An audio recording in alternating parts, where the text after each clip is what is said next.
So this is an Indonesian action movie. You remember how much you enjoyed The Raid? I did enjoy that. Fine. So, Not quite as much as you did. no, okay, fine. But the star of The Raid is back here. So basically, what we begin with is sort of carnage-strewn prison break in which a very, very evil man who has done something really terrible involving children finds his way to freedom. Then Iko Uwe wakes up in hospital and he's been very, very badly injured. He appears to have been shot and drowned and washed up, wakes up with amnesia. Aileen, who is the medic, basically sort of brings him back to life. He can't remember his name, so she calls him Ishmael.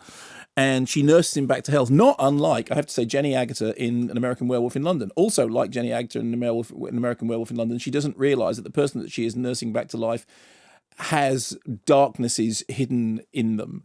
And he is struck by visions of his past, which kind of flash back to him, and suddenly finds himself being pulled back into this web of violence in which she is inevitably caught up.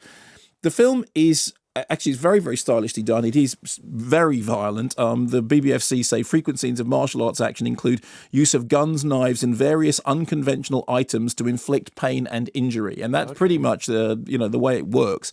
Very sort of balletic action sequences. We were talking before about the original John Wick and the way in which those martial arts sequences are directed, and when we were talking about The Raid, I was talking about the way in which it is like a dance thing, it is like a ballet thing. Wouldn't it be great to see, a choreography award for those fight sequences? And here, what you get is, the film is called Headshot, so you know what you're going to get. The story itself about somebody who is 1 foot in the light, 1 foot in the dark, can't remember but has a past which is coming back to haunt them, which is a story which is very, very well known and very well worn, but on the other hand is done here with a brutal degree of efficiency. Some really sort of kick-ass performances, some real villainy when you need it, but essentially what you're looking at is a movie which has a kind of balletic, visceral, kinetic, the camera being thrown and smashed and running around a way which really sort of makes you feel the physicality of it.